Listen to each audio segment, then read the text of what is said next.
Okay, kita tumbuk bawang putih dulu 4 biji ni. Tumbuk dia sampai lumer.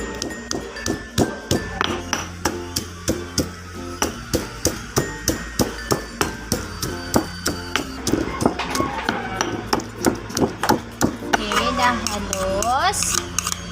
Kita ambil dia, masuk dalam mangkuk. Macam tu. Masukkan serbuk kunyit sikit, agak-agak je. Lepas tu serbuk rempah kari sikit je, tak payah banyak, cukupnya. Campurkan dia dulu.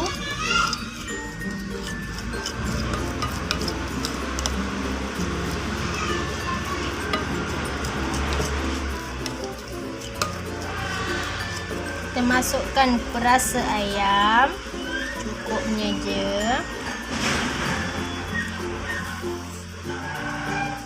Campurkan, gaul rata.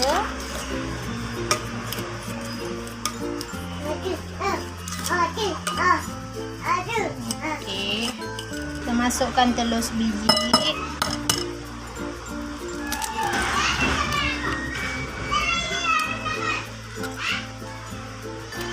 Gaul dia.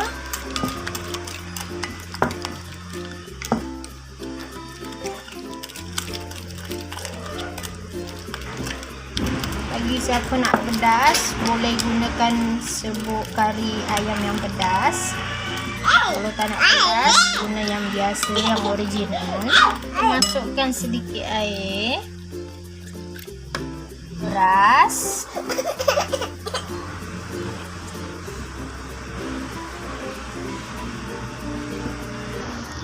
Kalau kurang air, boleh tambah air. Sikit je, jangan banyak-banyak. Okey, cukup.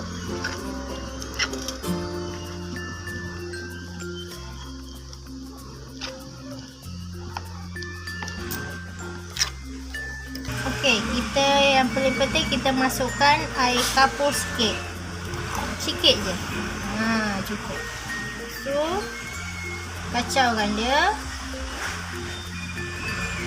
Berubah kan warna dia, kena air kapur tu berubah pada orange.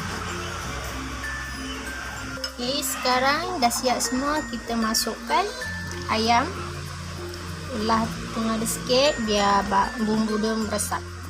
Masukkan dalam ni. Okey, balut dia je dengan bumbu tadi. Masukkan lagi, jangan lupa belah lagi.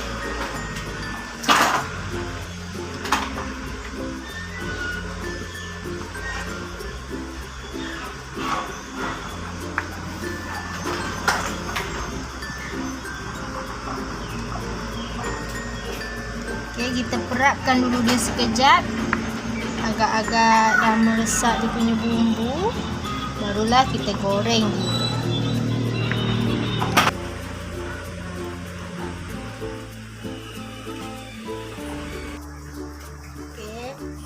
Sekarang kita nak masukkan dekat minyak yang dah cukup panas.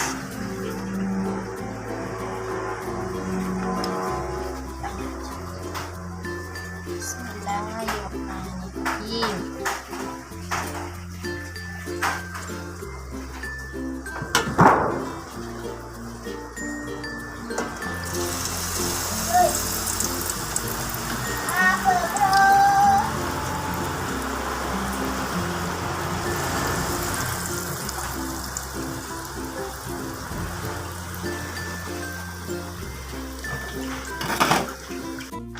Ayam dah terapung ke atas, bermakna ayam dah masak. Okey, tu je tanda dia. Kalau nak tengok ayam dah masak ke belum, kita tengok dia dah terapung ke atas. Kalau dia belum masak, dia tenggelam. Kalau dia terapung macam ni, bermakna dia dah masak.